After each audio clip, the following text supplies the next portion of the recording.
Hello and welcome to Light Your Life. This is Tina Marie, and it's always great to be with you. I am so delighted to be sharing this time with one of my favorite people on the planet, Hannah Wilner. Hannah Wilner is one of our spectacular master coaches at Bonfire Coaching. And today what we want to share with you is the understanding of some of the people that she has coached. What did they present with? What were the challenges and problems in their lives and businesses, in their careers? And how did Hannah help them through those challenges? Through this time together, my hope for you is that you get to learn more about Hannah, find that she has great energy, because I know this to be true, and she has an amazing amount of strategies to help career professionals, executives, and business owners move through whatever is feeling stuck, maybe not moving as fluidly as you would love. And her strategies can help you take yourself and your business and your career to the next level. Thank you, Hannah, for sharing this time with me today. Thank you, Tina Marie. I love being on your podcast. It's such an honor, and just being a part of the Bonfire tribe is an honor. So thank you. Yes, thank you. And I remember whenever we first partnered in Bonfire that it was just a natural yes. Your energy, your way of thinking, your positivity, your way to help people form new perspectives and new ideas and solutions for themselves is inherently definitely your genius. And I want to thank you so much for bringing your genius into the Bonfire. It's been such a spectacular journey together. Absolutely.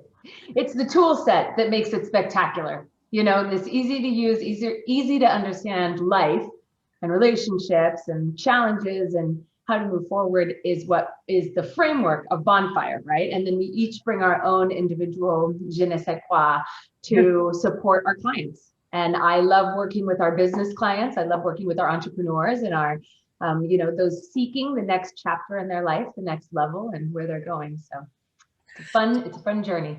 Yeah, so let's dive in. I know that you love working with business owners. I know you love working with CEOs, directors, COOs, the people that are at the helm.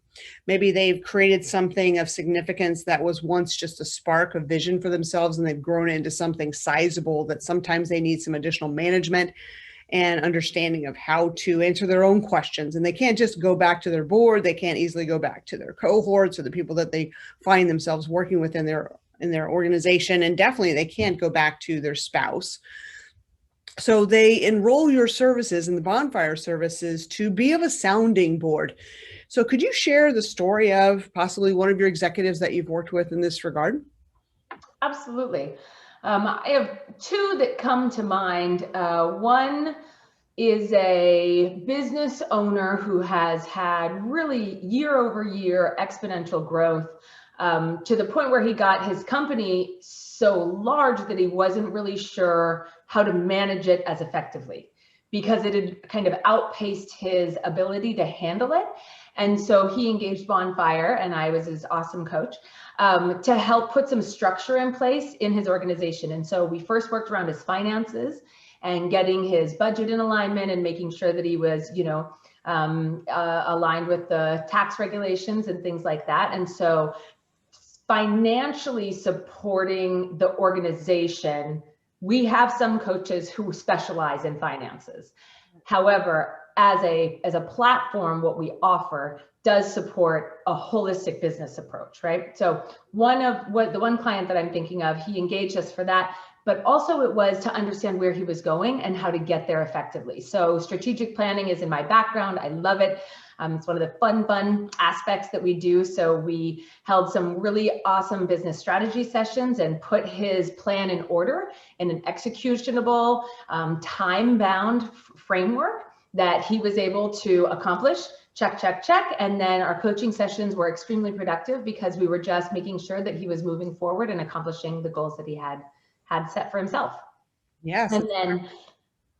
And then another CEO reached out because he was at a place where, again, the business has grown so large that he needed to get his executive team together. So build cohesion among the team, and also build some standards within his workplace. And this is something you and I see all the time with entrepreneurs, right? You grow, you've got this beautiful vision, you know where you're going, and then you get there and you look around and you're like surrounded by chaos or surrounded by disorganization. And it's like, how do I rein it back in, right? You have built something beautiful, and yet we all have to grow.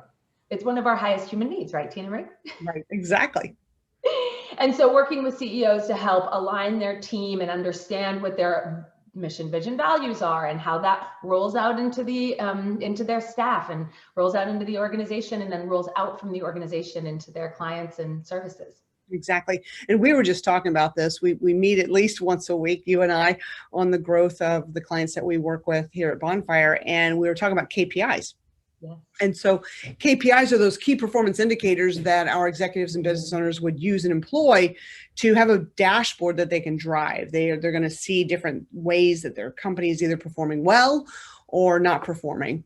And whenever you speak of these two business owners, these executives, the CEOs, had they been looking at KPIs? Was it a normal thing within their, framework of their day, of their week, of their vision to do that? Or was it something that through coaching they became familiar with and understood the power of KPIs? Definitely the second. What my experience is working with a ton of small business owners is that there's only time for so many things in a day, and growth and supporting that growth is the main objective, until such a point that you get large enough where you have to really understand, am I growing effectively?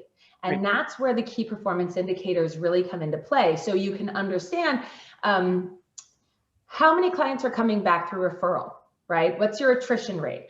What is your employee turnover? How much profit are you really generating each quarter on quarter, and how is that being distributed? So when a company first starts, you're typically at a deficit. It takes a while to get the company financially up and running, right? And then at some point, we have to learn to manage that. And so that's where these key performance indicators become so important. And it really becomes the strategy of the company. So then you can easily start checking off, how are we? On track, off track, on track, off track. What is it? And then you can make micro adjustments to try and get back on track, or understand, a different direction that you might need to take the company. Right. And in so doing, you're not only training the executive that's working with you directly in private sessions, you're also helping the executive train his or her own staff, because prior to these moments, KPIs were not part of the discussions and meetings. And to retrain our staff to understand the need for these measurements, the precision of these measurements, and the precision of the reporting of these measurements can be a bit of a pushing a boulder up a hill, right? Absolutely.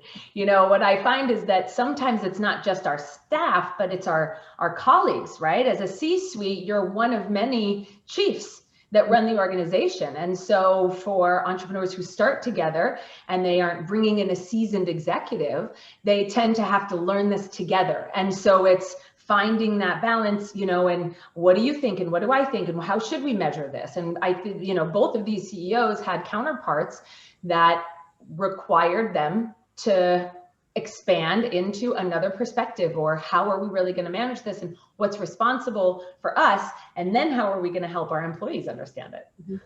That's awesome.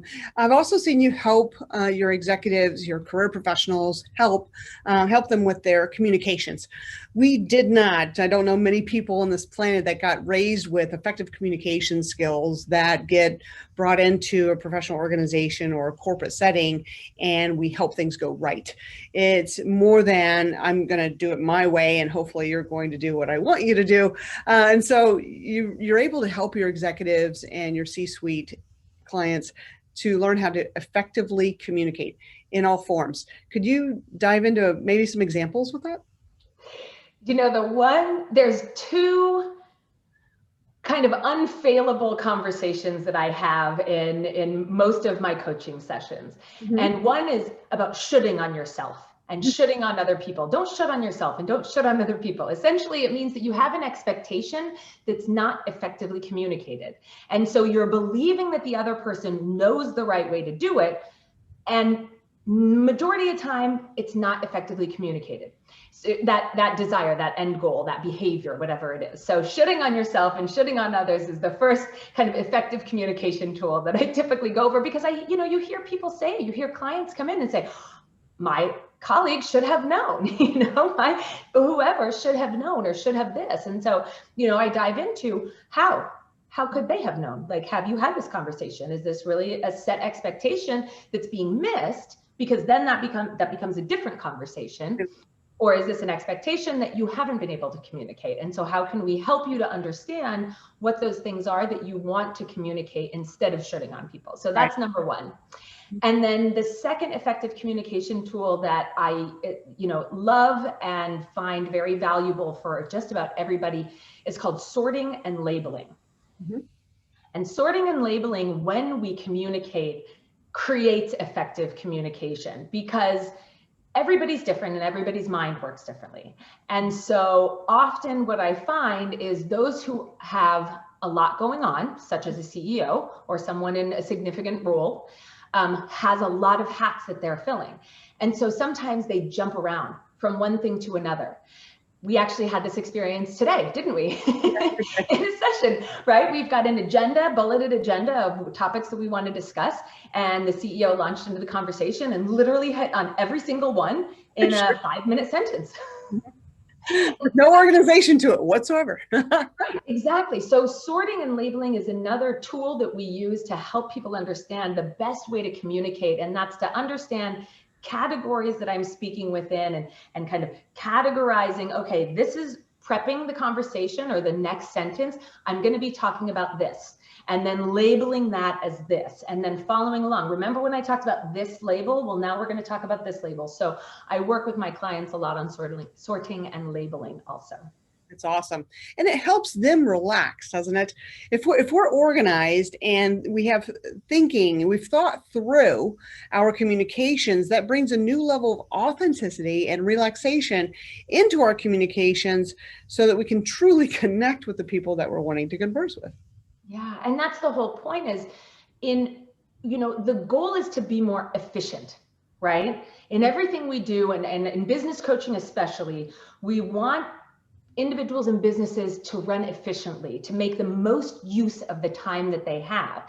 And effective communication ensures that efficiency, and helping people track what you're saying and where you're going creates that efficiency, because then they follow you, right? And then they know where you're going and you know where you're going, and it wins all around. Right. Yeah. Clarity over confusion any day. Right. Yeah. So other things that you help with your clients with, from a coaching perspective, many people haven't engaged the use of a coach. They've heard of other people possibly being coached. They've read about coaching. It's definitely something that is normal with an executive suite, that executives work with external coaches to help guide them. The terminology of coach may be framed in the word of mentor, right? So whenever you're working with your coaching client, help us understand, is this in a private setting? Do you work in person? Do they take you on trips? I've even heard of coaching coaches that go on trips with their clients and have more, direct time with them over like an immersion. What have you experienced? My experience is that we have individual targeted coaching sessions, which are always individual in a very I like to use the word discreet setting, right? We want to make sure that people feel comfortable to share vulnerably and share what they need and what their fears are, so then we can help to realign them. What I find, and I think one of the most valuable offerings that we have, is our use of 411s and 911s, which allow us to stay in contact with our coaching client throughout the week, throughout the months. And that in that way, whenever something happens, good, bad, emergency, we're there for them. And so they have use of us even outside of these individual one-on-one targeted sessions. And that I find is very, very useful for clients. Oftentimes we've been brought into negotiations. We have, benefited a lot of companies and CEOs with mediation. That's something that's kind of a unique specialty among coaches, I believe. It's being that sounding board, that trusted sounding board for someone that needs to open up to see what needs to come out, and then we can put it back together in a more concise, efficient form, so then they can move forward in their life. And so that setting allows that opening, but also being in constant contact is what allows them to really move forward at a very rapid pace. Right.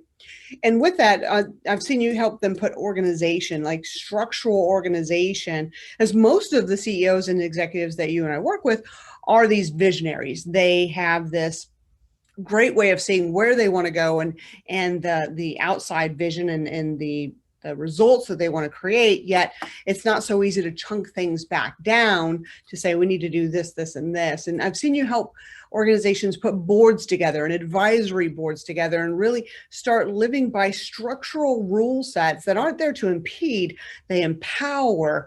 Did you speak to any examples that you have in putting, Robert's rules, or put a board together, or helping an organization, a CEO, realize that this structure is formidable and will help the expansion of the company versus impede it? Absolutely.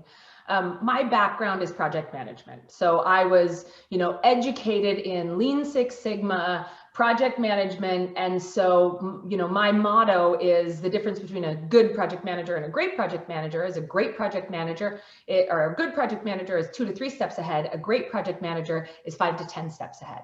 And I consider myself great in everything I do. And so that's, again, like being able to create the structure and this planned understanding of how we're going to get to that end goal, because ultimately the vision is the goal, right? Mm-hmm. I want to sell for $500,000, whatever dollar amount that they pick. Yes. And pull back from that end goal into the now. How are we going to get you there? And you mentioned establishing, call it regular board meetings. These are some of the things that allow companies to be more attractive for sale when we're talking about mergers and acquisitions. And so oftentimes companies are started small, right? Especially if they're started by an entrepreneur. And these are not, typically they don't have the experience of being on boards or participating on boards and the importance of boards. Well, the board is the one who determines the direction of the company, and then the company responds to the board's direction.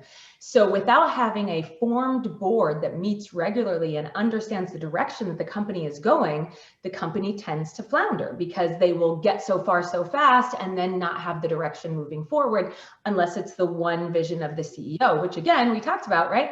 There's always counterparts, we need this chief financial officers, and we need the marketing team, and we need all these groups. So creating that structure of the board is very important. I was raised in 4-H, yeah. And so FFA, and this is where I learned about Robert's Rule of Order. So for me, I think, because I was into it in high school, it seems very normal, and not everybody had that experience. I know plenty of our listeners do not know what Robert's Rules of Order at all, Yeah. So it's kind of an interesting story. I believe it was the 1800s that there were many boards. And I think at that point it had started because there were many organizations. And what they found was that the time that the organizations met were discussing how they were going to run the meetings, not what the meeting agenda topics needed to be. Wow. And so Robert, and I forget his last name, came up with this structure for all the organizations to follow, which is a way to handle the meetings, a structured system of handling the meetings, meaning how much discussion is had and who is able to ask for a determination on an agenda item, for a decision on an agenda item, and what each member is able to contribute to that, right? And so it's the structure that the meetings hold to accomplish the goals of the agenda items. Exactly. And many entrepreneurs, they're driving these amazing businesses, and they can get really large really fast. We just met with a CEO. She even said today that the growth that they're experiencing is phenomenal, and it feels a bit overwhelming whenever you reach that level of it's called a luxury problem. We want this with our companies, right? Yet if we do not have the structure and that container to run that flow through, then it can harm a company. We don't, know how to manage it directly, and our A players can definitely jump ship fast. And you've also worked with the business owners whenever they realize that, hey, I'm the person in the way. I'm the person in the way of this organization. Everybody keeps coming to me for answers. I don't want to be the come to me guide, like make a decision on your own. And what we've seen is whenever, the executive goes, I don't understand why they can't just think on their own, why they keep coming to me. Then, we help them, right? As a coach, we help them humbly hold up that mirror and going, who's the person that has trained your staff to do this? And how can you empower them to make their own decisions and create a system, a company that runs itself even when you are gone? Wouldn't that be that's the dream, isn't it? It is the dream. And I would say that almost holistically of the executives that we work with, the dream is to create a machine that runs with very little input, right? And that happens when you have a board that knows the direction and is able to make decisions effectively. It happens when you have an understanding within the executive team who runs the company itself about how we behave as a company, what our goals are, what our KPIs are, how we check to make sure we're on track with those KPIs, and then training the staff to understand this is the boundaries that our organization fits in. It's so beautiful when you can put a structure around it and have that machine know where the rails are and how the engine moves, right? And understands everybody's on board with making the machine move forward. And so it's helping people to understand how to get themselves out of the way and allow the machine to really run fluidly. But again, it's just normal human stuff. We get into these positions because we have this great idea, but we're not exactly sure when you get there that it was going to look like this. Right. Sometimes as leaders, we doubt our own abilities. Have you worked with any business owners and executives that have that inner doubt inside their mind, maybe self-deprecation, maybe, sabotaging the growth of their company? Yeah. Of course, I hold my clients so dear because the honor and trust that's established in a coaching client relationship, especially when we're dealing with executives who are running multi-million-dollar companies, right, is so very important. And if there is a consistency that I see in all of my coaching clients, there is a fear or a belief, a misguided belief, that is holding them back from really allowing their business to get to the next level. Right. And so in that consistency, it's like that, it's a position of honor to be able to hold up that mirror and show them, interesting that I see this behavior or this thought pattern that seems to not actually allow you to reach your dreams, and having people recognize that and kind of wrestle with it and then get to the other side. Mm-hmm. And that's where you really see the beauty. Yeah, it's so awesome.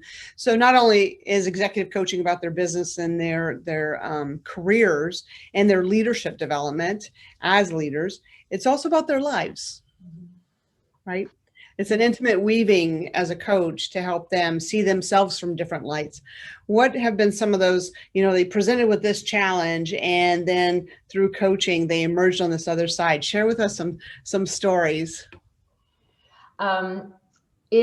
I would call it the subtle form of coaching, right? When we have business owners come in, they're very clear in their objectives about, I would like to X and I don't know how. I am at a challenge. I've met a challenge that I don't know how to overcome on my own. And I would like support, call it a sounding board, whatever that is, to get there, strategies, etc. What I find on the softer side is that because we're humans and we have this ability of thinking with our higher human mind, and when you're part of the Bonfire tribe, you'll understand really what that means. That means that we think from our soul. And part of our soul is our intuition. And while our intuition gets us to the place that we are as an executive, it's not something that's necessarily known. And so what I'm honored to help people understand is how important that intuition is. So I'll give an example of one woman who came to coaching, and she was looking to transition from her current career to another. It was very clear that she had a very strong intuition, but she'd never labeled it. She just hadn't really identified it. And so, but it was clearly guiding her, right? Because we can hear, right? I'm on the other side holding this reflective lens and says, interesting, I hear you saying this, do you recognize that this is something that guides you? And so bringing light to it, we really identified that as her actual superpower. And as she began to pay more attention and have more awareness about her natural intuition that guided her whole life, and develop that feeling of her intuition and how she relates to it, she really took off in all areas of her life. She had a few different goals coming in. It wasn't just a transition, and every piece of her life really like caught on fire. And it was just clear that that piece of her was that it's her superpower. It's all of our superpower. It's our higher human self. And we get to tap into that as Bonfire coaches. And that's pretty cool. It's pretty interesting. It is pretty cool. It's so awesome to watch you do that with your clients, and then to hear them give you these rave reviews. I get to be on our Bonfire Connection, which we do once a month, and that allows all of our clients to connect with one another through a virtual Zoom as of now, right? But we do have clients all over the world. So whenever I hear them, you say, I learned this skill and this tool from my coach Hannah, and it's been awesome, and I've put this to work. And then you get to see that movement that they're taking control of in their own life. What's that feel like for you as their coach, watching them shine? It's just the biggest honor. It's so effortless for me to do what I do. I didn't realize that this was a superpower that I have, but it very clearly is, because the movement that every single one of my clients has had is just exponential. And I'm always just, you start and you're not quite sure, because this is a relationship. I am a portion of this. I hold the reflective container and ask great questions so you can have great solutions. But you've got to be willing to also dig deep and answer those questions, right? Mm-hmm. And so it's just the biggest honor to watch people flourish and to come out of their shells or get out of their box and really see life anew and themselves anew, have new agreements with themselves about who they are and how they impact the world around them. And it's the biggest honor I've ever had. That's awesome. So what are some skills if I'm coming to you as a client and I'm, a leader? I've been leading my organization for, let's say, 10 years. And I believe I'm good at it because the cash flows are coming in. I've got a strong organization, great roles and responsibilities clearly defined. I've got my HR department, my finance department, my accounting department, biz dev, sales, all these things are working. And I come to you, what are those things that I want to improve in myself as a leader that you can help me with? It's always individual. One thing that I find with a lot of leaders is I'll call it, lack some confidence in presentation skills, right? In being the leader and demonstrating themselves as a leader. I see that often. And that's, soft skills. That's about understanding, kind of going back to that sorting and labeling, about how to make sure that you're organized for your communication with people at a larger scale. Mm-hmm. Another skill that I work with clients on is how to communicate, right? We go back to this effective communication, and I guess presentation is a part of it, but it's also understanding, where do I hold back and where do I share? Mm-hmm. Right? I've got a phrase. Is it true? Is it kind? Is it necessary? And these are, small tools that we use with our clients to help them get around how to communicate the best with their teams. Other skills that we employ are really visioning. Sometimes we have those business owners who we call them how types. Right? They're executioners. I mean, they get stuff done. I call it GC. They get stuff done. And yet in getting stuff done, they lose sight of where the big picture is and where they're going. And so on the flip side, sometimes we have those CEOs who have the vision and don't know how to get there. We have other CEOs who get stuff done and have moved so far, but really have a hard time looking up to see where they're going. Right. And so employing skills of, really visioning and understanding what is the contribution of this business, this company that you've created. Mm-hmm. There's one term that I've heard you use, and I've learned this from you, and I use it all the time now. And it's for those people like myself that have had trouble with what we would call perfectionist drama. And so it's this, waiting to launch until everything is considered, or trying to make sure that you're mitigating the risks and that you've kept everybody on board, and we're all marching to the same tune in the same direction. Yet there comes a time when we need to have what you call an SFD. Can you tell people about what an SFD is? Yes. SFD applies in everything in life, and it is the difference for me. It is a big differentiator for my life. SFD means starting first draft. Right. Close your ears if you're sensitive. It's first draft. and my clients love this. I mean, almost all of my clients giggle first, and then really, I mean, they love sending me their SFDs to review, because it's like, we have to get it out to refine it. Right? We have to just get it out of us and create whatever it is. And it's always the starting first draft. It's just where we begin from, and then we can refine it. And actually, it's Brene Brown that I think coined that term. And that's where I learned it from. Yeah. And I remember listening to it, and I was like, oh, because my mother tells me repeatedly, perfect is the enemy of good. Completely. Right? Good is good enough. And you and I have that tendency to want to be perfectionists, because we have the ability to be perfectionists. But what I also know in life is that it's the question you didn't know to ask that bites you anyway. And if you didn't know that you were supposed to ask the question, you can never really ask it. So all you can do is start somewhere, do the best job that you can, refine, feel good about the end product. And as you're starting, you're moving, right? Then the movement is beginning, and it's consistent. And then you feel like you're making progress in life. Right. So SFD, if anybody's just sitting on the fence on getting something launched, you've got Hannah Wilner's coaching tip today is get your SFD out there and start making progress on it. And then there's this part of some executives, some business owners that will say, if I only knew then what I know now, and they hold themselves stuck in a regret of not. I just heard it today over lunch. Someone said, I came up with this idea 8 years ago. I couldn't find the funding for it, and now it's out there in the marketplace. Damn it, like just missed that multi-$100 million idea. And, whenever we have these ideas, when we have these wants and desires that have energy, the best thing to do is to start now, right? Mm-hmm. Yeah, there's two sides to this coin, though, because there are those of us who have so many great ideas that all they do is generate ideas and never complete any of them. And then there are those that have a great idea and talk themselves out of it, because of course somebody already has this idea or has already launched this business or whatever it is, and tell themselves that they're not the ones to do it.